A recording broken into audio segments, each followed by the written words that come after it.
Auschwitz was the worst of all German concentration camps. It's estimated that at least 1.3 million people were sent to Auschwitz. Many perished due to brutal treatment, malnourishment, and terrible living conditions. But by far the greatest evil that resided there was the gas chambers. One of the 5 crematoriums capable of burning 340 people every 24 hours. Out of the 1.3 million people sent there, about 1.1 million of them died or were murdered. I even said, is there a God? Because later on I used to go to Cheder and daven and said, the rabbi used to say, if you believe in that and you put on tefillin and you do this, you'll see all your wishes will come true. Then I changed my mind when I wound up in a coal mine worker. And I said, that's not my God. To this day, I have a hard time. So we finally got into a barrack and they give you utensils. All right, they start off, they're going to give you coffee in one of those mess kits that have. And he says, you better hold on to this because you're not going to get another one. And the same thing, one of the prisoners, there who were talking to us says, if you have a good pair of shoes, you better hold on to them because somebody will steal them. And then he points, you know those wooden clog shoes like in Holland?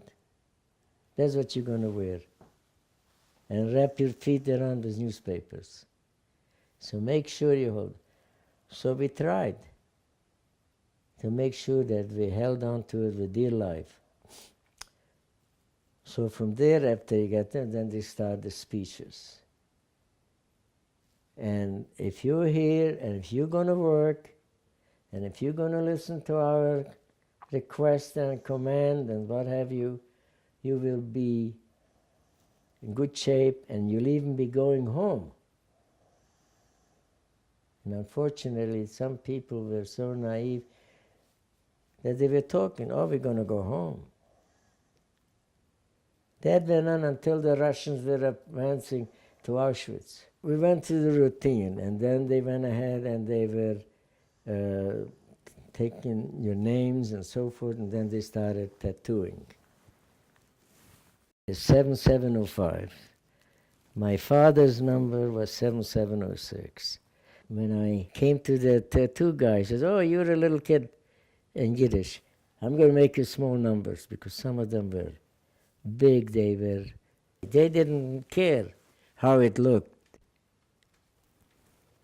So he says, I'll make you a small one. So he says, fine.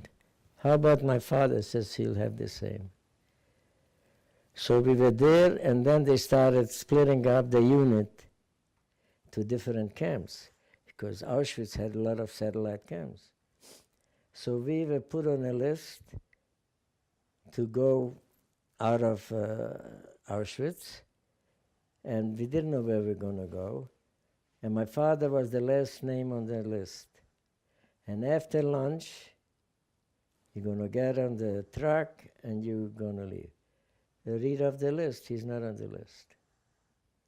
So to me, like the earth opened up. And I said, how come?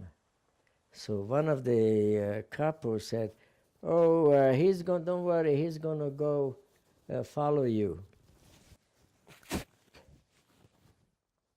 And I couldn't accept that. I haven't been separated from him since I can remember. He used to go on business trips to different villages in town. I would go along with him. Wherever it was like this. So I couldn't accept it. But I found out later, he was sent to Buna, which was an IG Farben complex. They made artificial rubber, they made ammunition, and he was in the same group with Elie Wiesel, our neighbor who lived in our house, Meisner. Most of the people from Siget were in that group. I went to the other place, Yavishowitz, and I didn't know because there was no communications. So anyway, you come to this Yavishowitz, was a satellite camp, and we were there. This was a coal mine camp.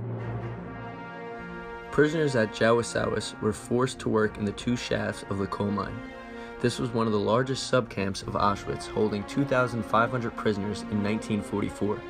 The conditions were abysmal. Prisoners were only given 2 pairs of clothes, one for work and one for rest.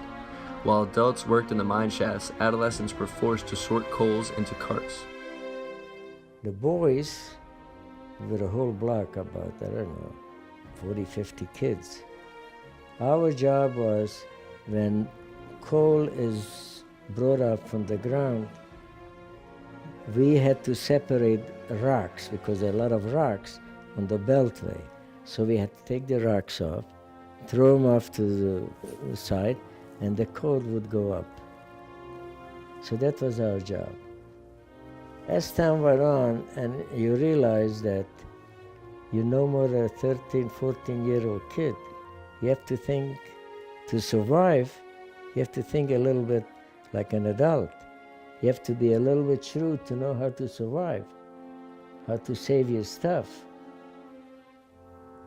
Then I learned from another guy, oh, we go Sundays behind the kitchen.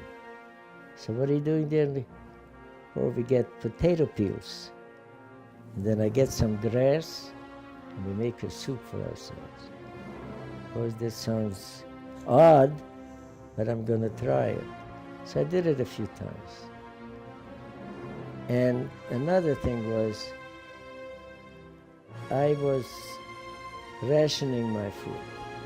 I learned that the soup, which you got sometime during the day, at night, if you had something in it, if you let it gel, you eat it much slower, and it fills you up much better than when it's liquid. Says, oh boy, that's a good trick. And sure enough, so I used to trade off.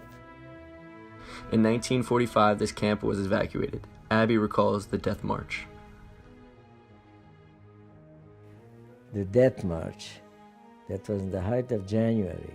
In Silesia, the winters are very, very severe. And they started emptying out all the camps. And we are marching from our group.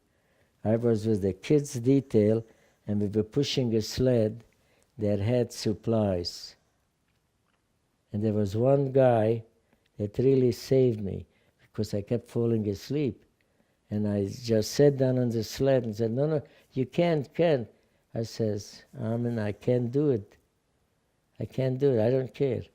So he says, all right, I'll be on the lookout and so forth. So wind-up was, after almost 10 days, walking and then hiding in barns and other things, we arrived Buchenwald.